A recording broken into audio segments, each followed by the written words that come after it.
OTS est là pour tous vos besoins en matériel électronique et électroménager.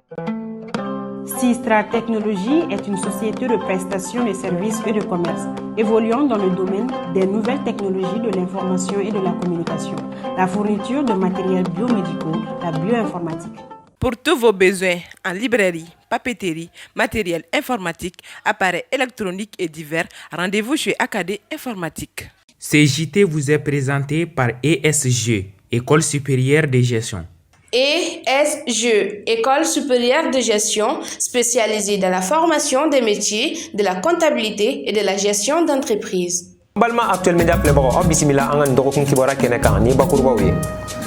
Je kalu kletan nani samba flani mugan fla sida jamana nyama uyi laje baro ke Ghana fa bala nanko ma akara laje kunte dore ka seka kuma anga jamana soro bulukan ani ka seka kuma gerentem tala sida o fe kanyeshi anga jamana ma nango ambargu la nyini ngere biseka wulu muna ana nyefoli kayo ukan anga ni ndokun kibara konnana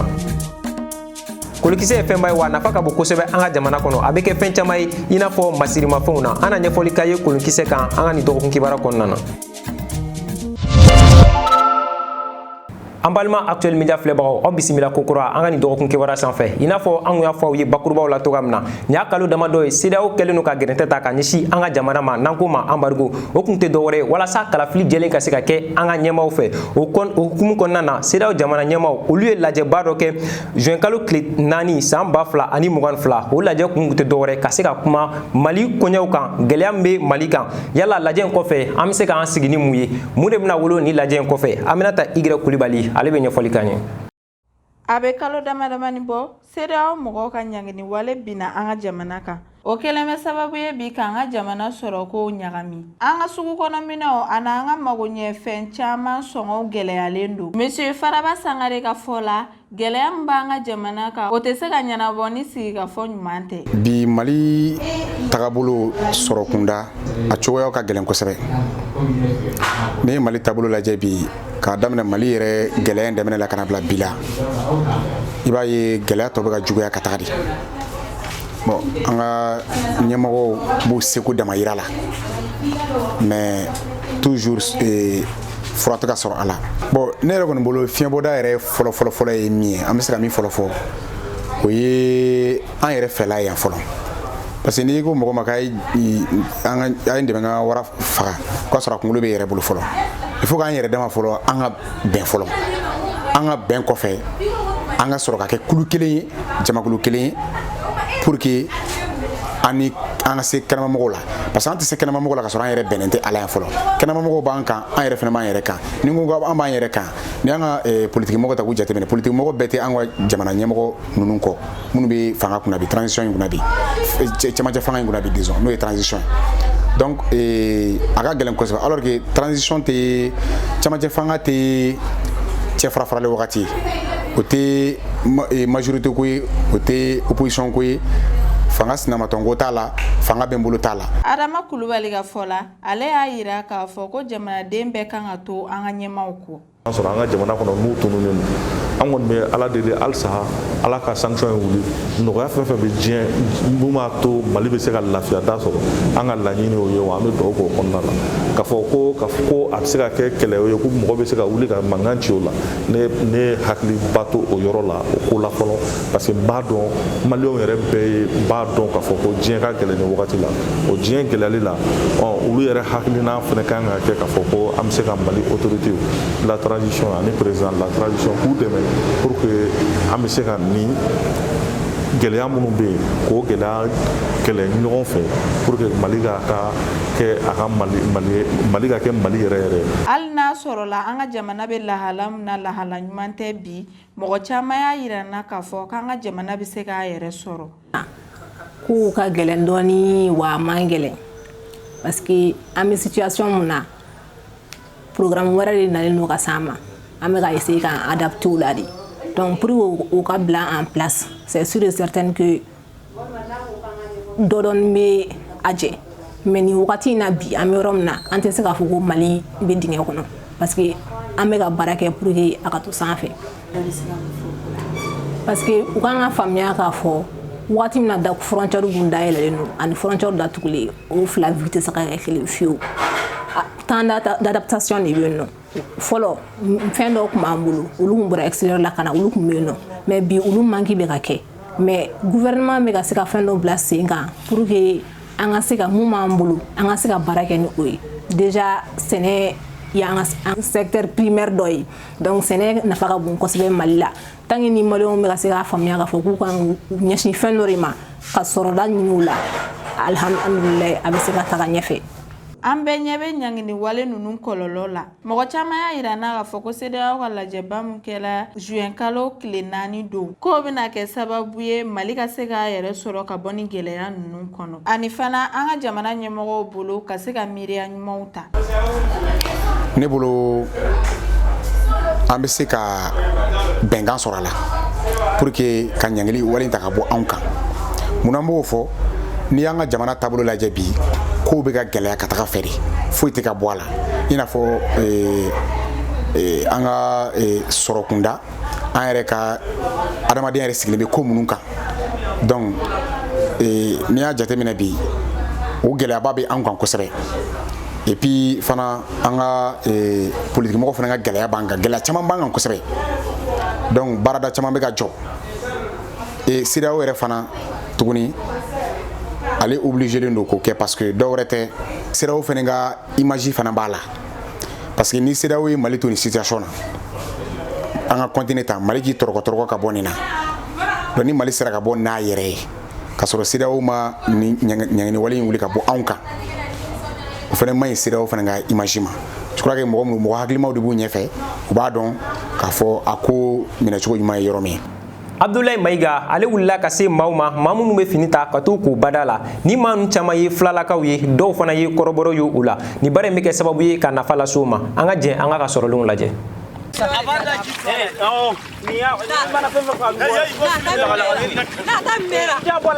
Filanu ye maa ye maa minnu bɛ taa fini kɔ badaw la sara la o caman de bɔra yɔrɔw la ka na duguba kɔnɔ baara ɲini kama o bɛ nin finiko in kɛ ka d'a kan o m'u ɲɛna baara sɔrɔ filabugudanga ye yɔrɔ ye yɔrɔ min na filanu ninnu bɛ fini ko ka caya wa gɛlɛya min b'u kan u ka baara in na o de ye ji tiɲɛni ye ani embargo. Gɛlɛya mun b'an kan o yɛrɛ min b'an gɛlɛya yɛrɛ min b'an kan yɛrɛ ji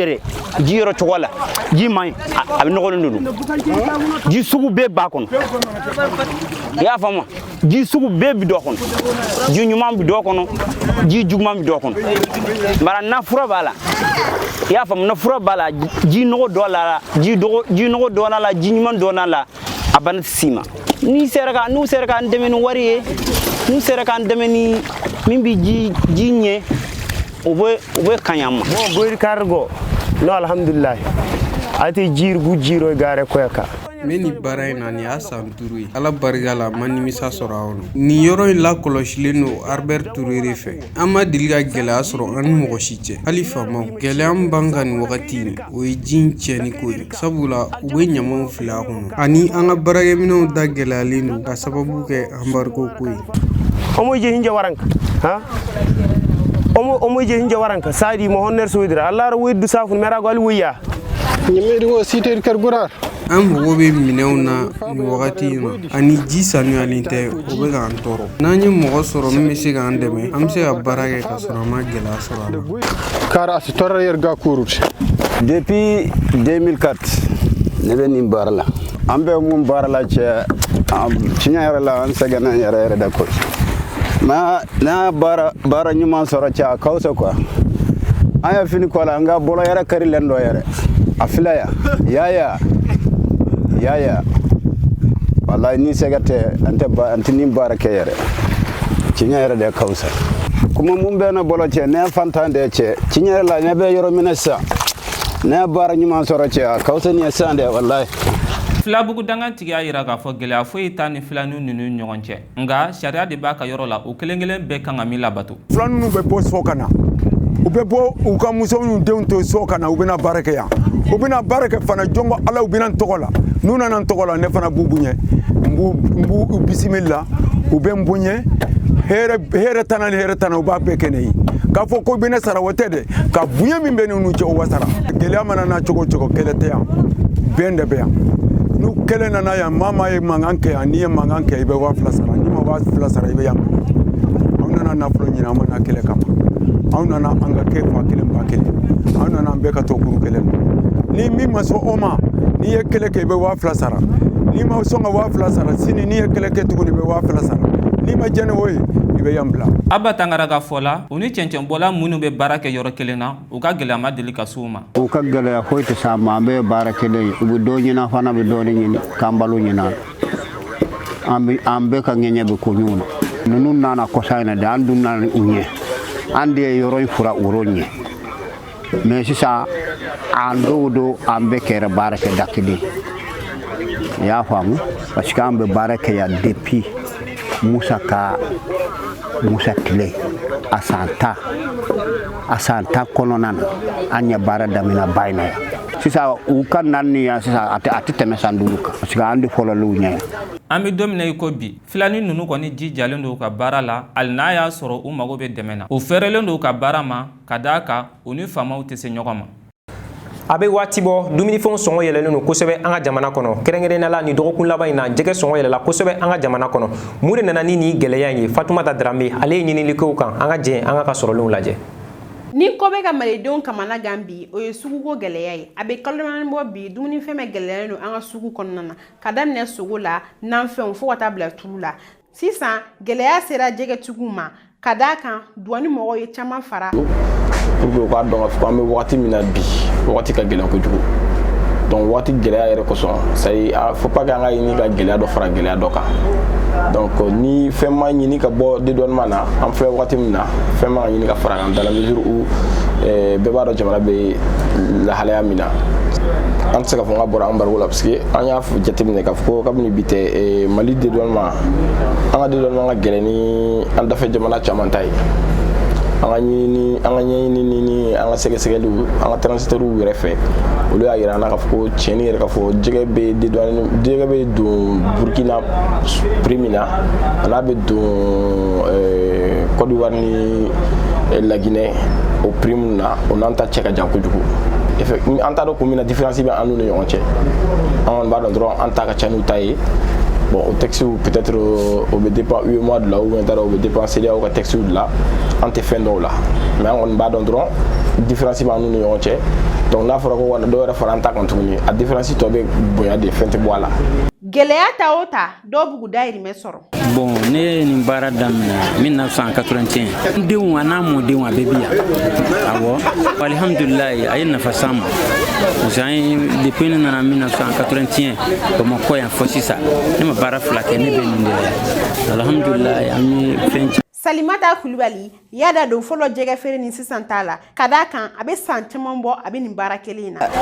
An kɔni bɛ se ka jɛgɛ dɔw prix d'aw ma bi mais jɛgɛ tɛ prix kelen tɛ jɛgɛ la parce que jɛgɛ bɛ yɛlɛ a bɛ jigin ba jɛgɛ kumaba an tɛbɛn bɛ 500 de la bi misɛnmanin o bɛ daminɛ ni 250 fo ka yɛlɛ 200 300 400 fo ka yɛlɛ kɔgɔji jɛgɛnu fana o dɔ bɛ olu fana tɛbɛn misɛnninw ye olu da bɛ minɛ fana ni 250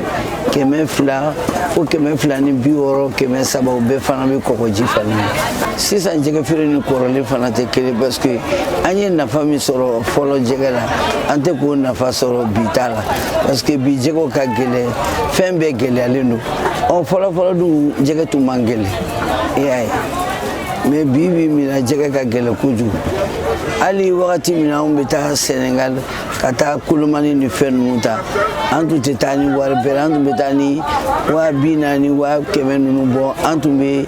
mobili remorque fa ka na dɛ bɔ bi n'i ma taa ni 14 ye 15 i tɛ se ka mobili fa jɛgɛ Kolomani ninnu na. Jɛgɛ feerelaw bɛ ka kule ni sugu gɛlɛya ye hakilina jigi la u kun ye baara bila boloda mɛ kalo tile 20 ani mɛ kalo tile 21 walasa k'u ka nisɔngoya yira douaneko gɛlɛya la. Kolokisɛ ye fɛn ye min bɛ sɔrɔ ji la fɛn ba don wa nafa ka bon kosɛbɛ an ka jamana kɔnɔ dɔw y'a yira k'a fɔ ko fura don dɔw fana b'a ta ka kɛ masidilan ye Fatumata Sisoko ale bɛ ɲɛfɔli k'an y'o kan an ka jɛn an ka sɔrɔlenw lajɛ. Kolon ye fɛn ye min bɛ sɔrɔ ji la ka caya. Kolon tɛ bi fɛn ye depuis lawale la a kun dɔnnen don ni faleninan de ye ani parilikɛlan Azi jamana kan ani Afrique kɔnɔ. Kolon nafa dɔgɔyara sisan ka sabu kɛ wari ye wa mɔgɔw b'a kɛ labɛnninan fɛnɛ ye. Fɔlɔ mɔgɔw wari kun ye kolonkisɛ de fɛn o fɛn kun bɛ baara kolonkisɛ furabɔ ni fɛn komi ne yɛrɛ ka baara ye furabɔ ye i m'a ye hali sisan mɔgɔw b'a fɔ ko fura dɔw bɛ yen ko u man ɲi tellement fura mun kun bɛ minɛ ni kolonkisɛ ye n'i ye wariko don a la sisan donc a bɛ tiɲɛ kolonkisɛ nafa ti ban. Fɔlɔ musow kun b'a kɛ kunmasirilan ye ani fɛn caman wɛrɛ. Kolon suguyaw ka ca, a bɛɛ n'a kɔrɔ don wa a bɛɛ n'a jɔyɔrɔ don. Hali fɔlɔ kodɔnnaw kun b'a labaara ka di muso kɔnɔmaw ma walasa k'u ka jiginni nɔgɔya. Kolonkisɛ kun bɛ kɛ kun na musow kun b'a kɛ kun na k'a kɛ sababu ye ka a bɛ fɛn caman bɔ dugu la tɔɔrɔ dɔw kun bɛ na dugu kɔnɔ ni musow kun bɛ kolonkisɛ kɛ u kunkolo la i b'a ye olu tɔɔrɔ ninnu kun tɛ na a bɛ kɛ fɛn dɔ de kama i b'a ye u bɛ kolonkisɛ kɛ k'a bɛ siran naani ma a ka ɲi yɔrɔ kolonkisɛ karite ka ca a kɔnɔman bɛ yen a dayɛlɛlen bɛ yen kolonkisɛ kɔnɔman bɛ baara mun kɛ i n'a fɔ mɔgɔ dɔ bɛ yen sisan hali a kɔnɔman de don jigili ka gɛlɛ a ma donc mɔgɔ dɔw bɛ yen u bɛ kolonkisɛ kɔnɔman ɲini u b'a bila ji la k'a d'a ma i b'a ye a bɛ jigili nɔgɔya kolonkisɛ fana filɛ nin ye dayɛlɛlen fana filɛ nin ye n'i bi mɔgɔ dɔw bɛ yen sisan u b'a fɔ ko bilibana bɛ mɔgɔw la u b'a furakɛ ka dɛsɛ n'i ye kolonkisɛ dayɛlɛlen ɲini k'a ni kunjɛ mélanger ɲɔgɔn na ka ba nɔnɔ k'a la k'a d'a ma bilibana b'a bila. Kolon ye jinɛmafɛn ye wa a nafa ka bon mɔgɔw bolo minnu b'a dɔn kosɛbɛ. Fɔlɔ la furu kun bɛ kɛ n'a ye walasa ka lafaamuyali caman sɔrɔ o la Burama Bagayogo y'a da don kolon nafaw kan. Jinɛw ka fɛn don basitigiw ka fɛn don ale ni siyɛjɛ n'i y'a kɛ kolonkisɛ kɛ basi la a bɛ ɲa n'i ye kolonkisɛ kɛ fɛn na a bɛ barika don a la jinɛw bolo fɛn de don ayi komi sanu cogo an ka furu de tun bɛ k'a la furu kolonkisɛ de wari bila yɔrɔ la o. Kolon kun nafa ka bon wa a kun bɛ jɔyɔrɔba la an ka sigidaw kɔnɔ nka bi bi in na kolon bɛ ka kɛ fɛn suguya caman wɛrɛ ye i n'a fɔ so masirilanw musow ka masirifɛnw ani fɛn suguya caman wɛrɛ. Sisan an ka jamana kɔnɔ kibaru a n'a kɔkan kibaru o na lasaw ma Nana Kadija Kone fɛ teliya la. An ka jamana kɔnɔna kibaru tɛnɛndon su mɛkalo tile 30 ka dugu jɛ 31 na san 2022 kɔɔrimugubali 1,352 walima tɔni 300 tora tasuma kasara min ye CMDT usine sɔrɔ n'o bɛ Kumatu dugu kɔnɔ. Buguni ni Sikaso tasuma fagaso maaw ani usine yɛrɛ baarakɛlaw ye dansigi ni tasuma in na heure 10 kɔnɔ. Buguni marabolo ɲɛma n'ale ye Général Keba Sangare ale n'a ɲɔgɔnjɛmaw taara u sen jɔ kasara kɛnɛ kan ka taa jateminɛ kɛ tiɲɛni kɛtaw la. Tarata don mɛkalo tile 31 san 2022 nɛgɛ ɲɛ 19 tɛmɛnen kɔ ni sanga 45 ye Mali finitigilakaw ka pankuru o sera Bamako pankuru soba la n'o bɛ Senu. Ni pankuru in kun balannen don Amerikɛnw fɛ Espagne dugu kɔnɔ ni kun y'o kalo 10 ye ka sabu kɛ minɛn dɔw dafabaliya ye n'o bɛ wele nazarakan na ko transpondeur. Ni pankuru fila in sɔrɔli min nafolo bɛɛ bɔra an ka jamana kasabi bulon na bɛna kɛ sababu ye k'an ka finitigilakaw ka baara fanga kolo giriya. Ni subahana mansin kɔnɔna bɛ se ka yɛlɛma fo suguya caman n'o dɔ ye version VIP, version commando o n'a ɲɔgɔnna caman. An ka jamana dafɛ jamana kunnafoniw Niger minisiriso min ɲɛsinen don sanni feere ani tajiko ma ye fɛɛrɛ tigɛ arabadon juin kalo tile fɔlɔ san 2022 n'o ye ka dɔbɔ u ka taji labɔtaw la u ka jamana kɔnɔ walasa hakɛ min b'u bolo o kana dɛsɛ.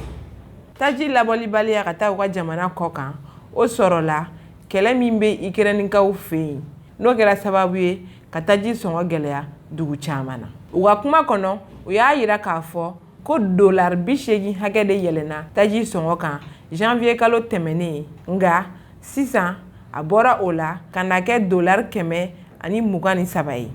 Kabini mɛ kalo tile 3 tɛmɛnen san 2022 u ka taji bɔli nɛmɛnɛmɛna. U y'a yira fana ko taji feereyɔrɔ fɛn fɛn sen mana ye u ka taji bɔli la ani a sɔngɔ sɔsɔli la ko o bɛ datugu. U ye taji feerelaw fana hakili lajigin ko sɔngɔ ninnu si tɛ yɛlɛma ani u y'a yira jamanadenw na fana k'u b'u jɔyɔrɔ fa nin ko in na.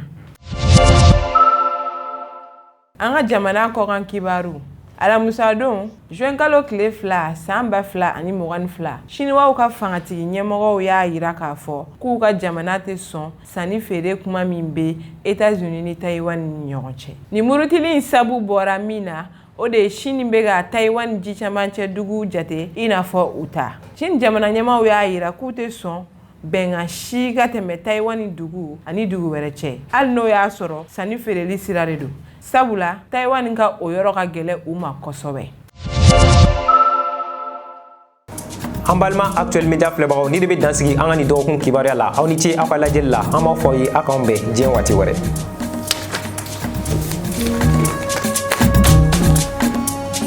CJT vous a été présenté par ESG, École supérieure de gestion. ESG, École supérieure de gestion, spécialisée dans la formation des métiers de la comptabilité et de la gestion d'entreprise.